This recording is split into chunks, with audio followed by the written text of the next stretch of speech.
Mr. President, a year ago, I stood before this Assembly urging bold reforms of the UN system to tackle the rapidly evolving and increasingly complex global challenges.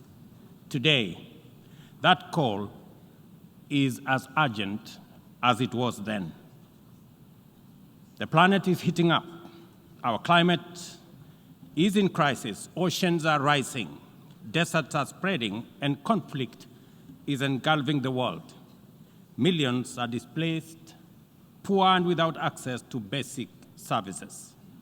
Unfortunately, our multilateral system has proven inadequate in addressing crises such as climate change, inequality, and debt.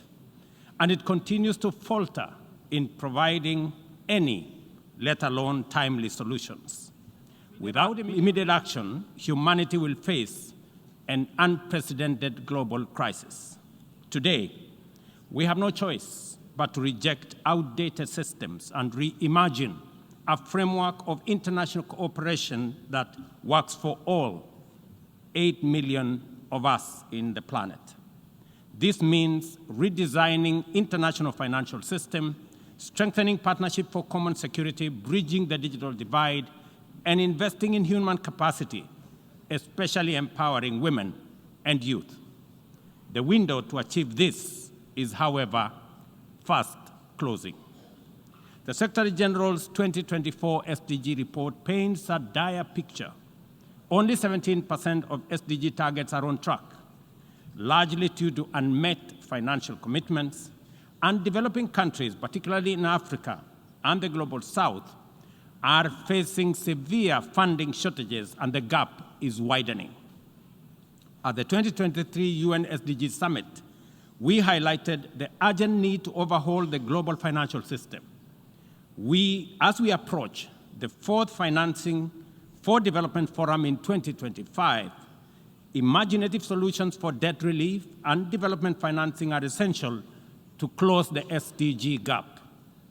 We must address the historical injustice of Africa's lack of permanent representation on the UN Security Council as a matter of justice in the ongoing UN reforms. Additionally, region-led peace operations, sustainably funded by the UN-assessed contributions, are critical in addressing today's complex security challenges. In Kenya, we aim to increase forest cover by 30% by planting 15 billion trees, an effort largely led by our youth. 2 weeks ago, I launched Climate Works, a program to employ 200,000 young people in sustainable public works focused on ecological restoration and infrastructure. But we must recognize that the pace of technological advancement, particularly with AI, is widening the global digital divide. Africa holds critical resources for the tech revolution, yet receives disproportionately low benefits. A year ago, I stood here at this Assembly to declare Kenya's commitment to contribute to an international security support mission to Haiti. Yesterday, I was in Port-au-Prince to witness the significant progress made by Kenya's Africa-led mission, even with the constraints of limited resources. What looked like mission impossible is now a present and real possibility for peace in Haiti. I hosted the inaugural Africa Climate Summit, whose seminal outcome, the Nairobi Declaration, formed the basis of a common African position in multilateral engagement at the COP and other fora.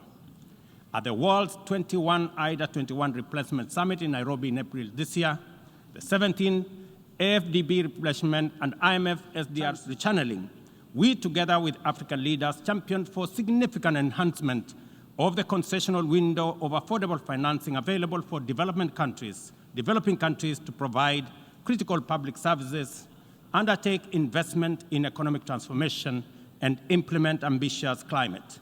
On the basis of this progress, we have achieved under our current inadequate multilateral institutional framework, I am optimistic about what we can achieve under a radically reconfigured multilateral institutional framework. This is why reforms are an urgent necessity that we cannot delay.